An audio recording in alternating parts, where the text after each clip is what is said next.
সৌরভ তার বাবা মায়ের একমাত্র সন্তান। কিছু বছর আগে তার মা মারা যাওয়ার পর তার বাবা আরেকটি বিয়ে করে। তার সৎমা তাকে কোনোভাবেই সহ্য করতে পারতো না। সৌরভের সৎমায়ের একটি ছেলে ছিল, যার নাম ছিল অর্ণব। সৌরভ বয়সে বড় হওয়ায় তার প্রতি তার বাবা মায়ের একটু অযত্নই ছিল। তারা সৌরভের কোনো কাজেতেই খুশি হতে পারতো না। অথচ ছোট ছেলে অর্ণব যাই করুক না কেন, তাকে সব সময় বাবা দিত তারা। একদিন সৌরভ তার বাবা মাকে বলে, বাবা, আমি তো আমার পড়ালেখা চালিয়ে যেতে চাই, আর এখন আমাকে আমার পড়ালেখা চালিয়ে যাওয়ার জন্য শহরে যেতে হবে। যদি তোমরা আমাকে অনুমতি দাও, তাহলে আমি শহরে পড়ালেখা করতে যেতে পারি। না না বাবা, এত পড়ালেখা করে তোর কি হবে? তুই তার চেয়ে বরং আমাদের পড়ে থাকা জমিতে গিয়ে কৃষিকাজ শুরু কর। তাহলে আমাদের পরিবারের আরো কিছু বাড়তি টাকা আসবে। আর তোর ছোট ভাইকেও তো বড় হচ্ছে, ওর জন্য তো কিছু করতে হবে, তাই না? কিন্তু বাবা, আমার জীবনের কি হবে? আমি যে পড়ালেখা শেষ করে একটা চাকরি পেতে পারি, যা দিয়ে আমি এই কৃষি কাজ করে যা টাকা পাবো, তার থেকেও অনেক বেশি টাকা আমি পরিবারের দিতে পারবো। তুমি আমাকে অনুমতি দাও বাবা, আমি শহরে গিয়ে পড়ালেখাটা শেষ করে আসি। না না না না, তোর শহরে গিয়ে কোনো কাজ নেই, তুই বাড়িতেই থাকবি। আর এমনিতেও তোর ছোট ভাইটিকে তো আমার কিছুদিন পর শহরে পাঠাতে হবে পড়াতে। তখন খেয়াল রাখবে কে বলতো? তুই যদি শহরে চলে যাস, হ্যাঁ হ্যাঁ, আমরা তোকে শহরে যাওয়ার অনুমতি দিতে পারি না। বাড়িতেই থাক তুই। আর তাছাড়া তুই পড়ালেখা করে কি করবি বলতো বাবা? সৌরভ অনেক ভালো ছেলে হওয়ায় সে তার বাবা মায়ের সব কথা শুনতো। সে এক প্রকার বাধ্য হয়ে শহরে যেতে পারে না পড়ালেখা করার জন্য। অন্যদিকে অর্ণব খুবই ধূর্ত প্রকৃতির ছেলে। সে সারাদিন তার বন্ধুদের সাথে ঘুরে বেড়াতো। পড়ালেখায় তার একটুও মন ছিল না। সকল বন্ধুরা চলে যাওয়ায় সেও চিন্তা করে যে সে শহরে গিয়ে থাকবে। একদিন হঠাৎ সে তার বাবা মাকে এসে বলে, বাবা, আমি শহরে পড়তে যেতে চাই। আমার আর এখানে পড়ালেখা হচ্ছে না। শহরে গিয়ে আমি ভালোভাবে পড়ালেখা করতে চাই। হ্যাঁ বাবা, হ্যাঁ, আমরা অনেকদিন ধরে ভাবছি যে তোকে শহরে পড়তে পাঠাবো। তুই বরং আর দেরি করিস না, এখনই তোর সকল প্রয়োজনীয় জিনিস গুছিয়ে নে তো। তোর বাবা কালই তোকে শহরে পাঠানোর একটা ব্যবস্থা করবেন। আর টাকা পয়সা কোনো কিছু নিয়ে চিন্তা করিস না, কিছুদিন পর পর তোকে টাকা পয়সা পাঠিয়ে দেবো। হ্যাঁ বাবা, তুই শহরে গিয়ে থাক। আমি শহরে তোর জন্য একটি থাকার জায়গা ব্যবস্থা করে দিব। তুই সেখানেই থাকবি আর মন দিয়ে পড়ালেখা করবি। কিছুদিন পরই সৌরভের বাবা অর্ণবকে শহরে পাঠিয়ে দেয় আর সৌরভকে দিয়ে বাড়ির সকল কাজ করায়। সৌরভ অনেক ভালো ছেলে হয়, সে তার বাবা মায়ের কথা চুপচাপ মেনে নেয়। একদিন সকালে সে তার বাবাকে বলে, আমার সংসারে থাকতে হলে, খেতে হলে তোকে কাজ করতে হবে। তোকে আমি বসিয়ে বসিয়ে আর খেতে দিতে পারবো না। তুই যদি কাজ করিস তাহলে তোকে আমি খেতে দিব, না হলে তোকে আর আমি খেতে দিব না। এখন কি করবি তুই ভেবে দেখ। হ্যাঁ বাবা, তুমি আর মা আমাকে যা বলবে তার সব কিছু করে দিব। কিন্তু তোমরা দুজনে আমাকে দূরে ঠেলে দিও না। আমি যে খুব ভালোবাসি তোমাদের দুজনকে। তোমরা যদি দূরে ঠেলে দাও, তাহলে আমি কোথায় যাব? তোমরা দুজন ছাড়া যে আমার আর কেউ নেই। সৌরভ তার বাবা মায়ের এমন কথা শুনে বড্ড কষ্ট পায় এবং কাঁদতে কাঁদতে তার বাবার কৃষির জমিগুলোর কাছে যায় এবং সেখানে দাঁড়িয়ে মনে মনে বলে, আমি এত কষ্ট করি, তবুও বাবা মায়ের কাছে আমি ভালো হতে পারলাম না। আমার ছোট ভাই অর্ণব কিছু না করেই তাদের কাছে সব থেকে দামি। কি করব আমি? আমি কি তাদের একটু আদর যত্ন পেতে পারি না? আমার বাবা মা আমাকে সবসময় কষ্ট দিতেই থাকে। তারা কখনো আমাকে ভালোবাসেনি। তবে যাই হোক, তারা দুজন যদি না থাকতো আমার কি হতো? তারা দুজন যে আমার সাথে থাকে, এটা আমার অনেক।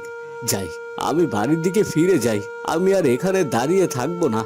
এখন সন্ধ্যা লেগে আসবে, আবার ওদিকে হয়তোবা মা বাবা আমার জন্য অন্য কোনো কাজ রেখে দিয়েছে। এ কথা বলে সৌরভ সেখান থেকে চলে যায়। কিছুদিন পর তার বাবা তাকে বাজার থেকে কিছু বাজার করে নিয়ে আসতে বলে। সে বাজারে যাওয়ার পথে তার কাছ থেকে বেশ কিছু টাকা হারিয়ে যায়।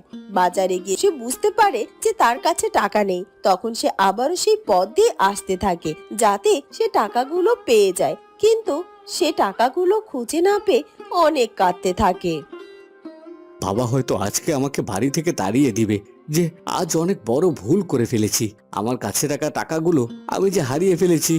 যাই, আর কি করব, এখন আমি বরং বাড়িতে ফিরে গিয়ে টাকা হারানোর কথাটা বলে দেখি।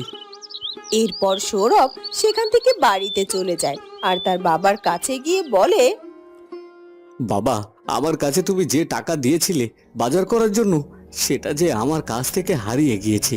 আমি বাজারে গিয়ে দেখতে পাই আমার কাছে সেই টাকাগুলো নেই। আমি অনেক খোঁজাখুঁজি করার পরেও সেই টাকাগুলো আর খুঁজে পাইনি। এখন কি করব আমি বাবা? তোর এত বড় সাহস, তোকে আমি বাজার করার জন্য টাকা দিলাম, আর তুই কি না সেগুলো খরচ করে এসে বলছিস তুই নাকি সে টাকাগুলো হারিয়ে ফেলেছিস। তোকে আমি আজই এ বাড়ি থেকে বের করে দিব। তুই অনেক মিথ্যে কথা বলা শিখে গিয়েছিস। হ্যাঁ হ্যাঁ, আজই আমি তোকে এ বাড়ি থেকে বের করে দিব। কই গো গিন্নি, বাড়িতে সৌরভের থাকা সকল জিনিসপত্র দিয়ে দাও সৌরভকে, ও যেন আজ বাড়ি থেকে চলে যায়। আমি তো তোমাকে সেই কবেই বলেছি যে সৌরভ মিথ্যা কথা বলাও শিখে গেছে। ওকে তুমি কিছু বলো, না হলে দেখবে একদিন না একদিন আমাদের অনেক বড় ক্ষতি করে দেবে। এখন তো তুমি বুঝতে পারছো যে সৌরভ মিথ্যেই বলে। আমি ওকে কিছুটি দেব না। যেভাবে পারুক সেভাবে গিয়ে থাকুক, তুমি ওকে বাড়ি থেকে এক্ষুনি বের করে দাও। বাবা, আমাকে তোমরা বাড়ি থেকে বের করে দিও না বাবা। আমার যে কোথাও যাওয়ার জায়গা নেই, আর আমি যে তোমাদের ছেড়ে কোথাও থাকতে পারবো না। তোমরা আমাকে ক্ষমা করে দাও এবারের মতো বাবা। তোর কোনো ক্ষমা নেই, তুই এক্ষুনি এই বাড়ি থেকে বেরিয়ে যা, আর কখনো ফিরে আসবি না। সৌরভের বাবা, তুমি দেখবে অর্ণব পড়ালেখা শেষ করে আমাদের দুজনের মুখ এবং ভবিষ্যৎ দুটোই উজ্জ্বল করবে। ও আর তোমার এই কুলাঙ্গার ছেলের মতো না, বুঝলে তো? ঠিকই বলেছো তুমি গিন্নি। আমি যদি সেদিন ওকে বাড়ি থেকে বের করে দিতাম, তাহলে হয়তো ও আর এমন কাজ করতে পারতো না। আমাদের ছোট ছেলেটি হয়েছে একদম আমাদের মতো, ও আমাদের জল ঠিকই করবে। তুই আজই আমার বাড়ি থেকে বেরিয়ে যা, আর কখনো আমাদের বাড়িতে ফিরে আসবি না। সৌরভ তার বাবা মায়ের কথায় অনেক কষ্ট পেয়ে বাড়ি থেকে সেও শহরে চলে যায়। সে তার পড়ালেখা পুনরায় শুরু। কিছুদিন পর সে অনেক বড় একজন ডাক্তার হয়। বাবা মা হয়তো এবার আমাকে দেখলে অনেক খুশি হবে। আমি যে এখন অনেক বড় ডাক্তার হয়ে গেছি। হয়তো আমার বাবা মা তার ছোট ছেলে অর্ণবের মতো আমাকে নিয়েও গর্ব করবে। হ্যাঁ হ্যাঁ, অবশ্যই করবে, কারণ আমি যে তাদের বড় ছেলে। আমি আজই বাড়িতে যাব এবং বাবা মাকে আমার এত বড় খুশির সংবাদটা আমি দিব। আমার ডাক্তার হওয়ার কথা শুনলে তারা দুজন অনেক খুশি হবে, আমি জানি। এ কথা বলে সৌরভ সেদিন একটা অনেক দামি গাড়িতে করে বাড়িতে গিয়ে দেখতে পায় যে সেই বাড়িতে আর কেউ থাকে না। সে আশেপাশের লোকের কাছে জিজ্ঞাসা করে জানতে পারে যে তার বাবা মা এই বাড়ি বিক্রি করে দিয়ে পাশের গ্রামে একটি বাড়ি কিনে সেখানে থাকে। আমার ছোট ভাই হয়তো অনেক ভালো কোনো চাকরি পেয়েছে, তাই এখানকার বাড়ি বিক্রি করে দিয়ে বাবা মাকে নিয়ে ওই গ্রামে গিয়ে বড় বাড়ি করে বসবাস করছে। তাই হবে হয়তো। এমনিতেও আমার বাবা মা তো আমাকে বলেছিল তার ছোট ছেলে তাদের মুখ উজ্জ্বল করবে। যাই, আমিও আমার ভাইয়ের ওই বাড়িটিতে যাই। এরপর সৌরভ তার বাবা মা যেখানে থাকে সেখানে চলে যায়, কিন্তু সেখানে গিয়ে দেখতে পায় তার বাবা মা অন্যের বাড়িতে কাজ করে খাচ্ছে। এই দৃশ্য দেখে সে নিজের চোখে বিশ্বাস করতে পারে না। মা, বাবা, তোমরা এখানে? আমার ছোট ভাইটি কোথায়? সৌরভের কথা শুনে তার মা পেছনে ফিরে অবাক হয়ে দেখতে পায় সৌরভ অনেক দামি গাড়ি করে তাদের কাছে এসেছে। বাবা, গাড়িটি কার? এই গাড়ি বা তুই কোথায় পেলি? বাবা, আমি অনেক বড় ডাক্তার হয়ে গিয়েছি, তাই আমি এই গাড়িটি কিনেছি। কিন্তু বাবা, তোমার আর মায়ের এমন অবস্থা কেন? আর অর্ণব কোথায়? বাবা, আমরা যে অনেক বড় ভুল করেছি।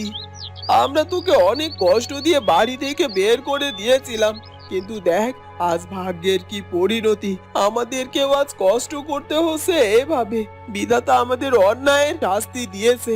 আর অর্ণব তো শহরে গিয়েছে, আর ও তো আমাদের কোনো খোঁজ খবরও নেয় না। কিছুদিন পর জানতে পারি অর্ণব আমাদের ওই বাড়িটি বিক্রি করে দিয়েছে। আর আমরা তো আগেই ওই বাড়ি সবকিছু অর্ণবের নামে করে দিয়েছিলাম। আর তাই তো আমরা বাধ্য হয়ে ওই বাড়ি ছেড়ে এসে এখানে মানুষের বাড়িতে কাজ করে খাচ্ছি রে বাবা, কাজ করে খাচ্ছি। আমি থাকতে তোমাদের আর কোনো কষ্ট করতে হবে না। আমি এসে গেছি এখন। তোমরা দুজন আমার সাথে চলো। এখনই আমি তোমাদেরকে আমার সাথে শহরে নিয়ে যাব। সেখানে আমি একটি বড় বাড়ি কিনেছি তোমাদের জন্য। এখন তুমি আর বাবা আমার সাথে শহরে যাবে। চলো, আর দেরি করো না। বাবা তুই আমাদের ক্ষমা করে দে, আমরা যে তোকে অনেক কষ্ট দিয়েছি। আমরা তোকে এত কষ্ট দেওয়ার পরেও তুই আমাদেরকে নিয়ে ভাবছিস আমাদের কি আর এত সুখ কপালে সইবে? হ্যাঁ বাবা, তুই আমাদের মাফ করে দে। আমি না বুঝে তোকে অনেক কষ্ট দিয়েছি। সেদিন সত্যি যে তুই একটা কথা বলছিলি তা আমি বুঝতে পারিনি। আমাকে তুই মাফ করে দে বাবা। কি বলছো কি তোমরা দুজনে? আমি তো কখনোই তোমাদের উপর রাগ করিনি। চলো, তোমরা দুজনে আর দেরি করো না তো, এখনই আমার সাথে চলো। এ কথা বলে সৌরভ তার বাবা মাকে নিয়ে শহরে চলে যায় এবং সুখে শান্তিতে তারা জীবন যাপন করতে থাকে। বন্ধুরা, কেমন লাগলো আমাদের আজকের গল্পটি? যদি ভালো লাগে তাহলে অবশ্যই আমাদের চ্যানেলটিকে সাবস্ক্রাইব করে দিও। দেখা হবে নতুন কোনো গল্প নিয়ে। ধন্যবাদ।